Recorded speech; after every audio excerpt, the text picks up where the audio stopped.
Welcome back to Wisco Roots Homestead and our 365 days of growing, preserving, and cooking real food. I'm out here in the garden. I'm gonna grab what I can of the ripe tomatoes, and then we're gonna head inside and make our tomato sauce today.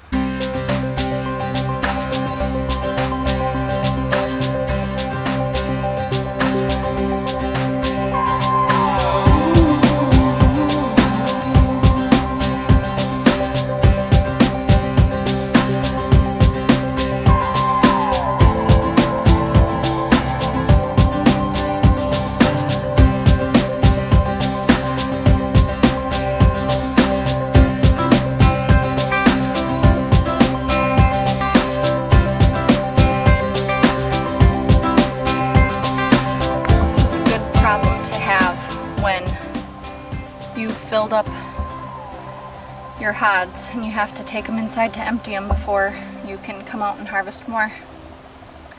Problem of abundance, right? I'm starting to lose my shade. The sun's getting high out here. But anyways, I just wanted to tell you about the few tomatoes that we grow. We chose just to grow 3 varieties this year, and that is the Italian Heirloom, and I can't remember if that is from Sow True Seed or possibly Seed Savers Exchange, but that's our very favorite tomato. They get really big, and we just feel like they yield a lot of sauce for us. And then the other kinds that we grew this year were just a typical Amish paste, and then a Blue Beach variety, and that is from Johnny's. And the reason we really like that one, and I'll take you over there and show you, is the shape of the tomato. So because we use the food mill and we grind down all of our tomatoes pretty much, they fit really nice down that little hole in the food mill. So those are the 3 varieties we grew this year. We had a couple volunteer, San Marzano.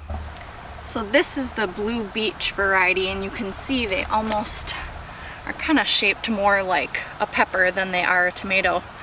But they just, like I said, they fit so easily down the food mill. Oops. That all you really have to do is cut the top off and send it through.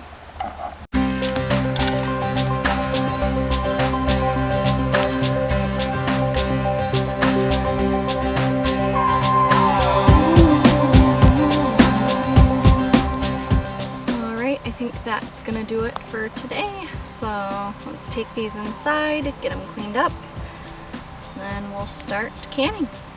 Okay, so now that we've got our tomatoes here inside, we are just going to start cutting them up. We basically just kind of take the stem part out and then we send it through the food mill right away. Now there's several ways obviously that you can go ahead and process tomatoes, but this is just the way that we do it. Some people cook them down in like a Nesco type thing, but we cook them outside on our propane burner after we send them through the food mill first. So some people I think do it the other way around, where they leave them roast in the Nesco for a couple hours and then put them through the food mill. But like I said, this is just the way that we have found that's easiest for us. Now sometimes we don't always have time to process our tomatoes right away, or you know, can the sauce or pizza sauce that we make. So sometimes we do just get the tomatoes cut up and put them through the food mill, and then once we have the sauce we just freeze that, and we found that it's easier to freeze the sauce and then thaw the sauce when we're ready to can and make tomato sauce or pizza sauce, rather than freezing the tomatoes whole. So that's another thing that you can do.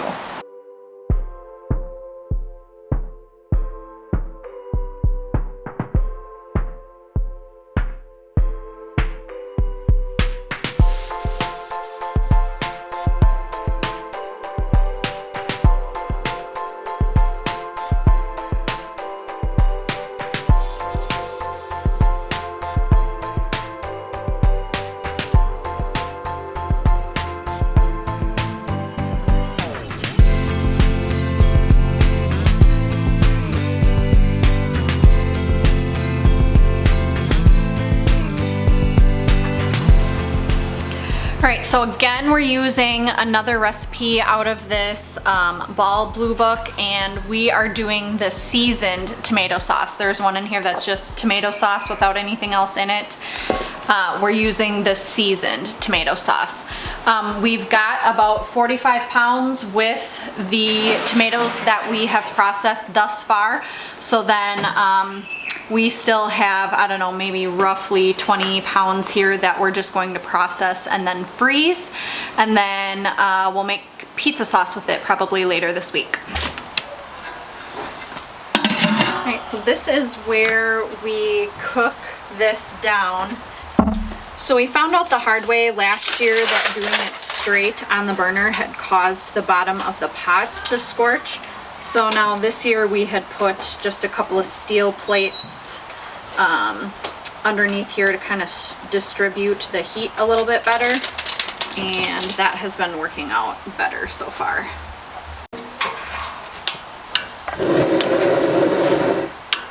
So once it'll take probably 4 or 5 hours is what I've noticed in the past it takes, and you want to have it reduced down by half. And then once it's reduced down by half, I just turn it down to low, and then that's when we're gonna dice up the onions and the garlic and add in the oregano and everything that the recipe calls for. All right, so it's now the next day. Things got a little late last night, so we just decided we were gonna stick the sauce in the fridge and finish it again today. So right now we have the sauce reduced to about halfway. And I also realized as I was reading the directions in the canning book that we do things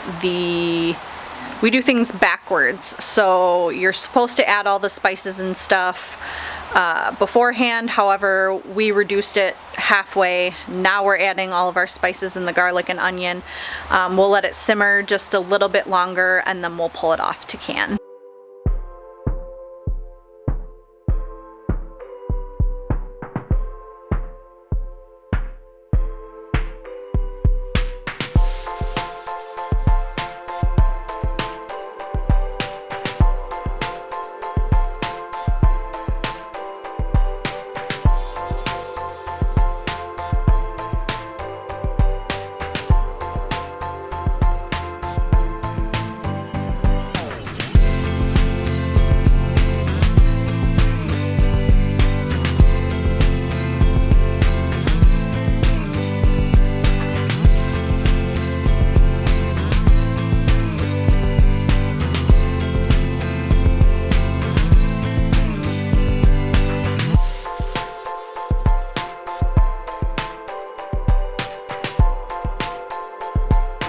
So this is, when I do bay leaves and stuff, I just will take them and some, unbleached kitchen twine and just bundle them together, because who likes going fishing for 6 bay leaves in a big pot of tomato sauce,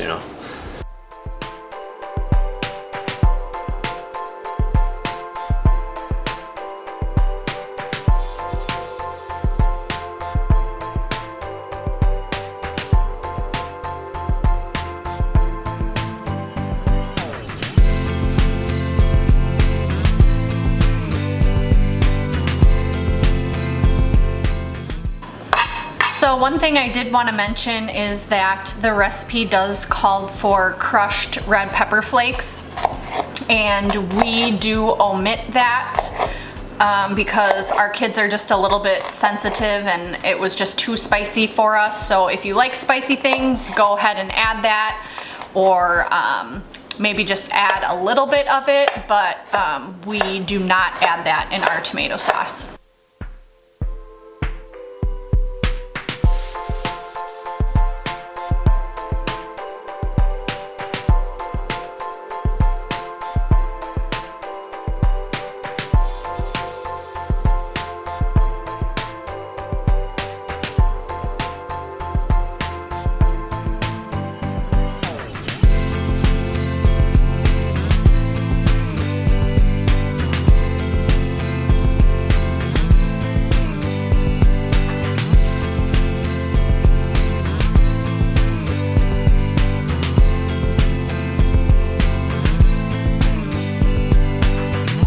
We've got the jars heating up in here. You want to heat your jars up for at least 10 minutes before you start putting anything in there to prevent cracking. And then I also have the lids warming up back there too.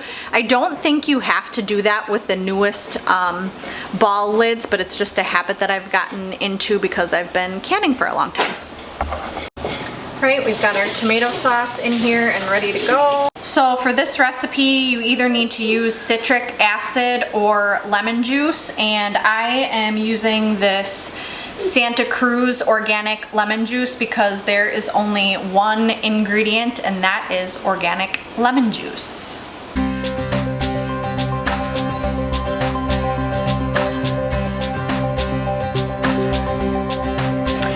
So this recipe says to leave 1 inch, or I'm sorry, a ½ inch headspace in the jar when filling.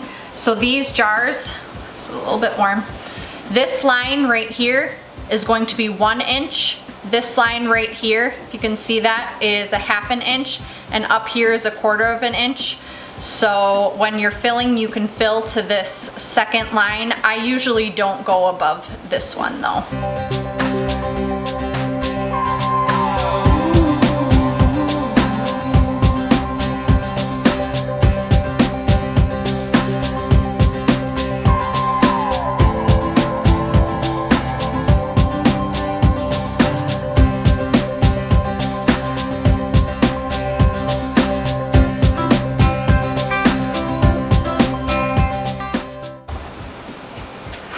Alright, now I'm going to take a damp cloth and just quickly wipe the rims of these jars just to make sure that there's no debris left on there that'll prevent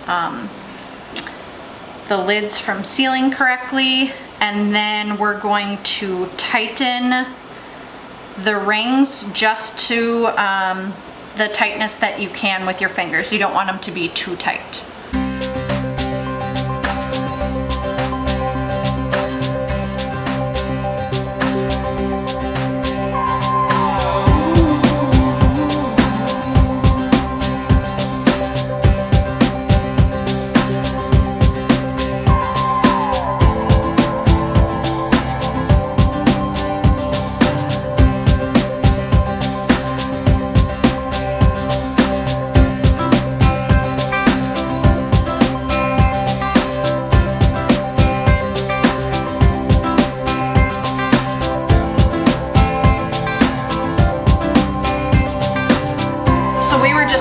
About these lids, and in this book that we have, this edition was from 2013. It does say in here that you should simmer your lids for 10 minutes just to warm up the banding on the lids, but on these newer the Sure-Tite lids, it just says that you should rinse them in hot soapy water and then let them, just set them aside until they're ready to use. So I think things probably have changed with these lids since this book had come out in 2013. So I would definitely recommend getting probably one of the newer versions of the Ball canning books. I know there's many.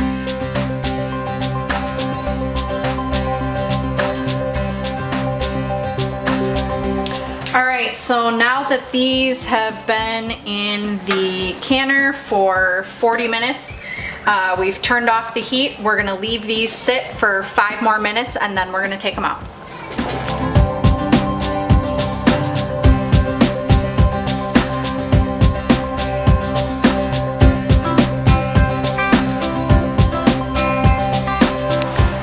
Thank you guys so much for being here. Please like, share, and go ahead and subscribe if you want to learn more about growing, preserving, and cooking your own food. See you on the next one.